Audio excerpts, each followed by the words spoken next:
A horse was rescued after it fell through a bridge over the Rotbach River in Switzerland. The rider was leading her horse across the small wooden bridge when it broke and the horse fell through the floor, becoming wedged in the structure.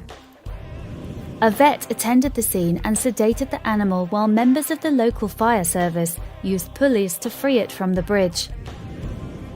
Only slightly injured, the horse was flown by helicopter back to the farm where it lived. This is Nikki Delgado for Nolligrio.com.